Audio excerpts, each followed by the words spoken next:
आजमाइश आ जाती, जो बंदोबस्त रब करता है, आजमाइश आ जाती है, बड़े बड़ों पे आ जाती है, लेकिन बाज़ औक़ात बड़ी तकलीफ होती है जब उस बंदे को लोग कटहरे में खड़ा कर दें जिसका जुर्म ही कोई नहीं, उस शख्स से लोग सवाल जवाब शुरू कर दें जिस बेचारे के ख्याल में भी वो बात नहीं, फिर वहाँ वजाहत देना, ना करदा गुनाहों की वजाहत देना, ये बड़ा बोझ बनता है, बड़ी तकलीफ होती है और लोग करते हैं ये काम। फिर अल्लाह ताला जब बंदोबस्त फरमाए, सही बुखारी में हज़रत जुरैज का ज़िक्र फरमाया, जुरैज नफल पढ़ रहे थे, माँ ने आवाज़ दी, वो आ नहीं सके, नमाज में थे, माँ नाराज़ हो गई, उसने हाथ उठा के कहा अल्लाह ये उतनी देर तक मरे ना जब तक किसी बुरी औरत का मुंह ना देख ले। किसी और की दुआ के लिए सनद नहीं है कि वो तेरे हक़ में ज़रूर कबूल होगी, लेकिन माँ बाप की दुआ के लिए मेरे नबी पाक ने सनद बयान की है।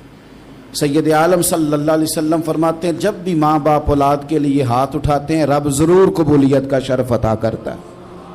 तो जहाँ सनद मौजूद है ना, कुछ इफ्तिताह अब्बाजी से भी करा लेने चाहिए, कुछ काम शुरू करने से पहले सिर्फ अम्मा से ही दुआ करा लेनी चाहिए, ये वाला इफ्तिताह भी बड़े काम का है क्योंकि यहाँ सनद बयान कर दिया मेरे नबी करीम।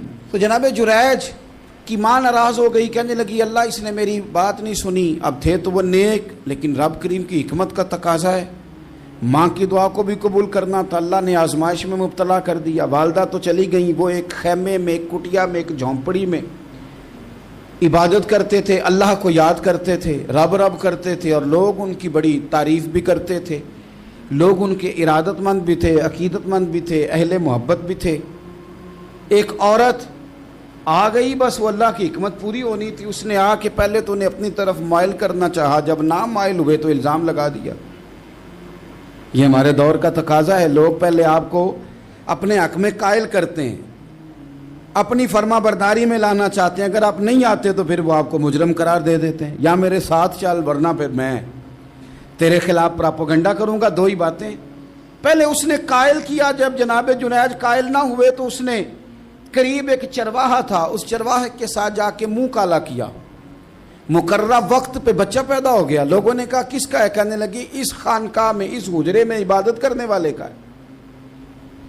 अगर किसी दीनदार पर ज़रा सा भी इल्ज़ाम लग जाए तो आप यकीन करें कि बड़े बड़े खौफनाक लोग भी नेक हो जाते हैं, जिनका अपना सारा माजी काला स्याह हो वो भी उजालों के राहबर बन जाते हैं, जिनकी अपनी ज़ुबानें सारी ज़िंदगी आलूदा रही हों वो भी बड़े बड़े आला सच बोलने लगते हैं। आला कच्चे मेरे मकान की दीवार क्या गिरी, लोगों ने तो मेरे सहन में रस्ते ही बना लिए। बड़े लोग आ जाते हैं, फिर बड़ा कुछ करते हैं और बड़े बड़े खौफनाक जुमले कसते हैं, बस को नुक्ता जो हाथ आ गया, ऐसा जैसे गिरने का इंतज़ार कर रहे थे। अब जनाब लोग उठे, एहतजाज शुरू हो गया, शोर पड़ गया, ये बाबा बड़ा नेक बनता था, नफल पढ़ता था, इबादतें करता था, देखो इसका हाल क्या है कि इसने नाजायज बच्चा पैदा किया।